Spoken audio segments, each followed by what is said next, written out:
We are in the real estate selling season right now, and here that means more sellers feel they should be holding an open house right now. Before you do, Wink News real estate expert Denny Grimes is here to kind of tell us what you need to know if you want to have an open house and what it means when you have a successful open house. Right. It's not the same thing, is it?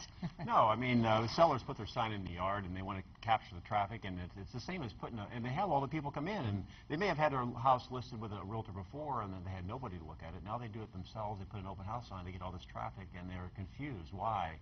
And it's the same thing as a restaurant can put a sign on the window, free food. That'll attract a lot of customers, but that doesn't mean they're attracting paying customers. So a couple rules of the road for good pieces of advice. If people want to hold an open house, or and particularly sellers by themselves, is number one, they have to be careful. There's a security issue there, and so never hold your home open by yourself.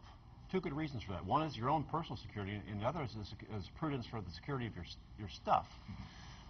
We've had examples where people have come in open houses, and a professional team, a husband and wife that appear to be husband and wife, will split up. And if you're by yourself, you can't watch two people at one time, and before you know it, they could be out with something valuable. And they're not going to look like, these people aren't going to drive up to your home and look like you just got out of Alcatraz. I mean, they're going to be professional looking, so they have to be careful. They're going to come in and look the part. Unfortunately, you kind of have to be... They will look the part. Suspecting everybody, so never by yourself. Tip number 2. Be prepared. Be prepared means put your valuables away, and I mean everything. I mean, typically sellers don't look at their house as a model home. They may have some things laying around, prescription drugs, jewelry, whatever. Make sure that's all put away, and also be prepared from the staging standpoint. And that would be lights on, blinds open, and most of all, turn the TV off.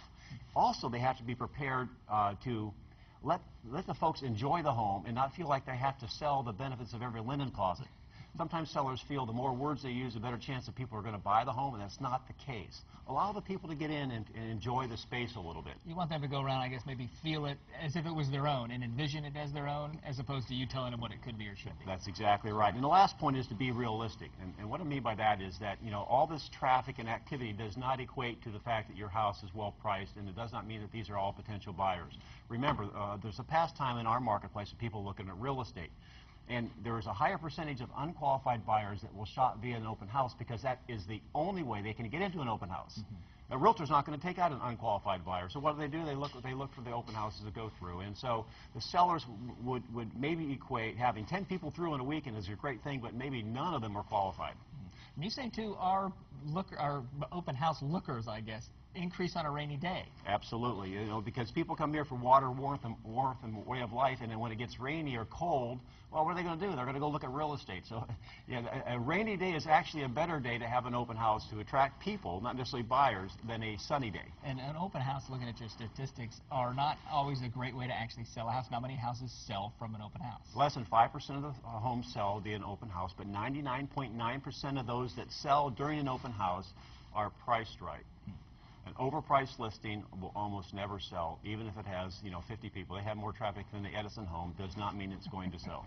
So you got to price it right. Got to be ready when they're coming in and let them, experience it as their own. That's right. All right. Good advice, Denny. We always appreciate it. If you have a question for Denny, email him at denny@dennygrimes.com. He can answer those questions here for you next time he comes back. We'll be right back after this. Stay with us.